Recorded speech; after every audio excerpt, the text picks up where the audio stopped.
Vs fame channel. VS fame channel subscriber பண்ணாதவங்க subscriber பண்ணிக்கோங்க. கூடவே இருக்கிற பெல் பட்டனை கிளிக் பண்ணிக்கோங்க. இன்றைக்கி வந்து கும்பகோணம் தவளை வடை செய்கிறதுக்காக எடுத்து வச்சுருக்குறேங்க. அது என்னன்றதை பார்க்கலாம். நம்ம இப்போது கடலைப்பருப்பு, துவரம்பருப்பு, பச்சை அரிசி, புழுங்கல் அரிசி, பாசிப்பருப்பு, உளுந்து, காஞ்சி மிளகா. இதில் வந்து இந்த கணக்கு என்னென்னா, நம்ம வந்து 100 கிராம் எடுக்கிறதா இருந்தாலும் எடுத்துக்கலாம், 200 எடுக்கிறதா இருந்தாலும் எடுத்து நம்ம சௌகரியம் தான். அந்த மாதிரி அந்த கணக்கில் இப்போ இந்த கிண்ணத்தால் ஒரு கிண்ணம் கடலை, அதே மாதிரி ஒரு கிண்ணம் துவரம்பருப்பு, அதே மாதிரி பச்சை அரிசி ஒரு கிண்ணம், இந்த புழுங்கல் அரிசி ஒரு கிண்ணம். இந்த ஒரு கிண்ணத்தில் பாதி, ஒரு கிண்ணம் எடுக்கணும் இல்லையா, அந்த ஒரு கிண்ணத்தில் பாதி தான் பாசிப்பருப்பு. அந்த பாதி இதை முழுசாக ஊற வச்சு எடுத்து வச்சிடணும். இதுவும் கூட சேர்க்கக்கூடாது, இதை தனியாக எடுத்து வைக்கணும். இப்போ இதால் ஒன்று போட்டிருக்குறோம். இதால் 1.5 உளுந்து, இந்த கிண்ணத்தால் 1.5 கிண்ணம் உளுந்து, இதை தனியாக ஊற வைக்கணும். இப்போ நீங்கள் 100 கிராம் எடுத்தாக்கா 100 கிராம் எல்லாத்தையும் 100 கிராம் போட்டிங்கன்னா அந்த 100 கிராம்லேருந்து 50 கிராம் பாசிப்பருப்பை தனியாக எடுத்து வச்சிடணும். அதே மாதிரி அதுக்கு 1.5 மடங்கு நம்ம உளுந்து எடுக்கணும். இப்போ 100 கிராம் எல்லாம் ஊற வைக்கிறோன்னா 150 கிராம் உளுந்து எடுத்துக்கணும். அந்த மாதிரி ஊற வைக்கணும். இந்த 150 கிராம் உளுந்தை இப்போ இந்த கிண்ணத்தால் 1.5 கிண்ணம் உளுந்து இதில் எடுத்து வச்சுருக்கிறேன். இதை தனியாக ஊற வைக்கணும். இந்த பாசிப்பருப்பும் தனியாக ஊற வைக்கணும். இதுக்கு மட்டும் இந்த காரத்துக்கு தகுந்த மாதிரி காஞ்ச மிளகா, வரமிளகா 3 நீங்கள் அதிகமாக செய்கிற மாதிரினா அதுக்கு தகுந்த மாதிரி போட்டுக்கோங்க. இப்போது இந்த பாசிப்பருப்பை இதில் போட்டுக்கலாம். இப்போது இந்த உளுந்தை இந்த கிண்ணத்தில் இதை ஒன்றா அரைக்கும் போது இதை தனியாக அரைச்சி தான் சேர்க்கணும். இதை முழுசாக எடுத்து போடணும், தண்ணி இல்லாத எடுத்து போட்டுக்கணும். அப்போ நம்ம செய்யும்போது நான் காமிக்கிறேன். இப்போ இதை ஊற வச்சுக்கலாம். எல்லாத்தையும் நான் 3 தண்ணி ஊற்றி கிளஞ்சி ஊற வச்சுக்கலாம். இப்போ பாருங்கள், நல்லா ஊறி போச்சு பாருங்கள். எல்லா பருப்பும் ஒரு 4-5 மணி நேரம் ஆகிடுது. இப்போ இந்த மிளகாய் இதில் போட்டுக்கலாம். 3 மிளகா போட்டிருக்கேன், ஊற வச்ச மிளகா. இப்போ தண்ணி இல்லாத நம்ம அள்ளி போட்டுக்கிறோம். தண்ணி இது மாதிரி போட்டால் தட்டி போட முடியாது வடையை.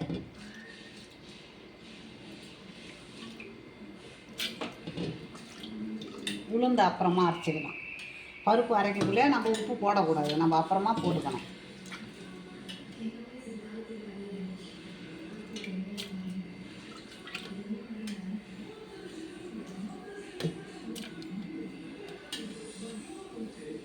இப்போ நான் அரைச்சின்னு வந்து காமிக்கிறேன் பாருங்க. இந்த மாதிரி குறப்பில் தான் இருக்கணும், நைஸாக அரைக்கக்கூடாது.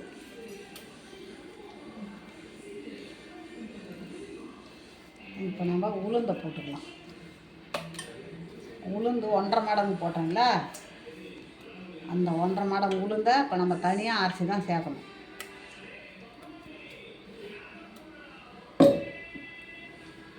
உளுந்து ஊறி போச்சு பாருங்க.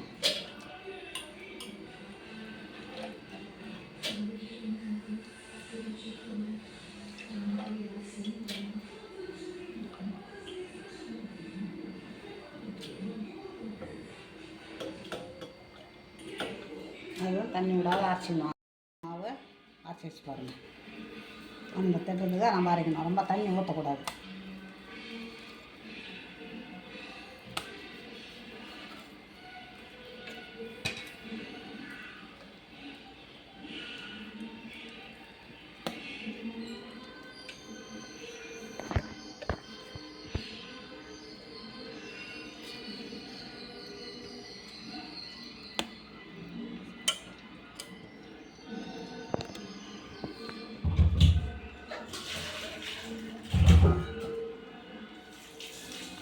இதெல்லாம் இப்போ நம்ம போட்டுடலாம். இப்போ உப்பு அதிகமாக தேவைப்படாது, கொஞ்சமாக உப்பு போட்டாச்சு. இப்போ இதுக்கு இஞ்சி நல்லா துருவி வச்சுருக்குறோம். இஞ்சி இப்போ தேங்காய் பல்லாக உடச்சி வச்சுருக்குறோம். தேங்காயை அப்படியே நறுக்கி வச்சுருக்குறோம். தேங்காய் இப்போ கறிவேப்பிலை, இதுக்கு இது பூண்டு வெங்காயம் எதுவுமே தேவையில்லைங்க. கறிவேப்பிலை, கொத்தமல்லி தழை. நம்ம இது கூட கொஞ்சமாக பெருங்காயம் போடு.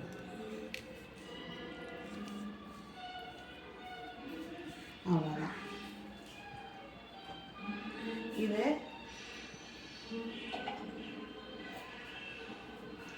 இப்படியே இருக்கட்டும். எண்ணெய் காயுது, எண்ணெயும் காயிடும். அதுக்குள்ளே நம்ம இதுக்கு சைடிஷ் ரெடி பண்ணிக்கலாம். இப்போ தேங்காய், இஞ்சி, பச்சை மிளகா,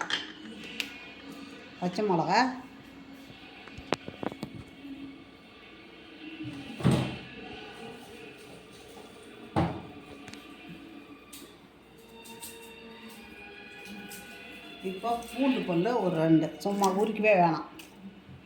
இப்போ தேங்காய், இப்போ வறுகடலை, இதுக்கு தேவையான உப்பு,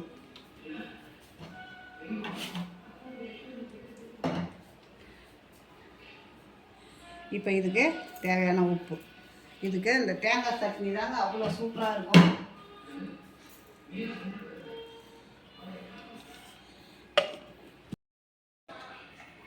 இதில் கடுகு,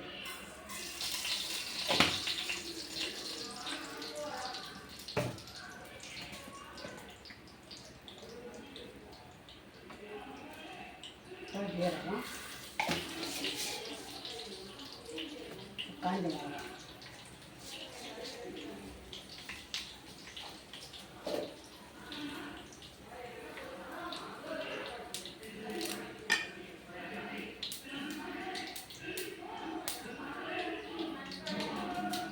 டக்குன்னு பண்ணாது.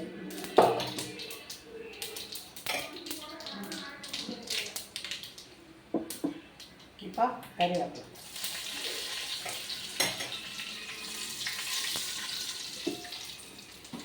இதுக்கு காமிச்சிடலாம்.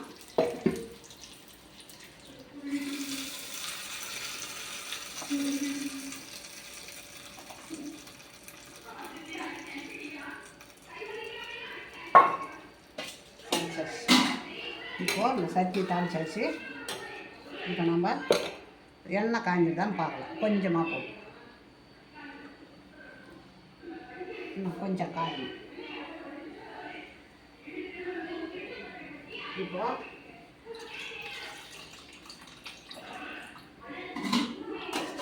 பருப்பு போடவே இல்லை பாருங்கள்.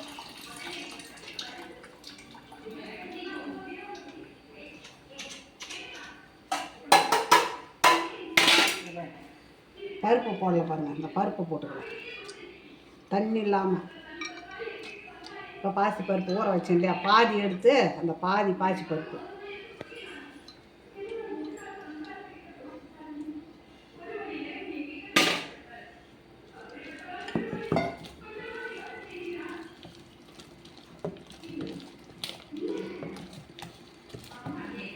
தவளை வாடகைக்கு எல்லாமே ரெடி ஆகிடுது. இதில் என்ன பூண்டும் வெங்காயம் தான் இல்லை, மற்ற எல்லாம் ரெடி ஆகிடுது.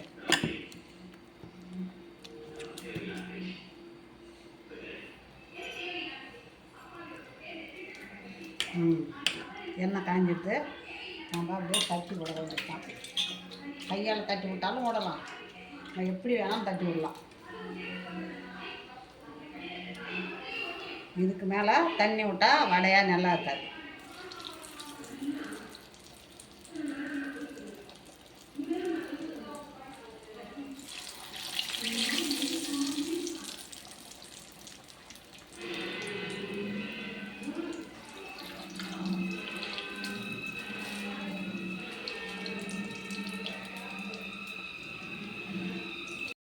பண்ணுறேன் நீ.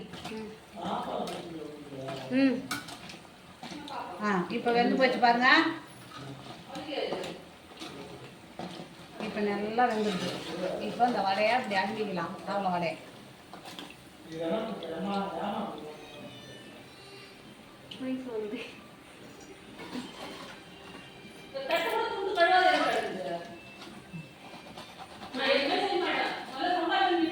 தவளை வடை ரெடி ஆகிடுதுங்க. இது சூப்பராக இருக்குது. இது உங்களுக்கு உங்களுக்கு பிடிச்சிருந்ததுன்னா எனக்கு லைக் பண்ணுங்கள், கமெண்ட் பண்ணுங்கள், சப்ஸ்கிரைப் பண்ணுங்கள்.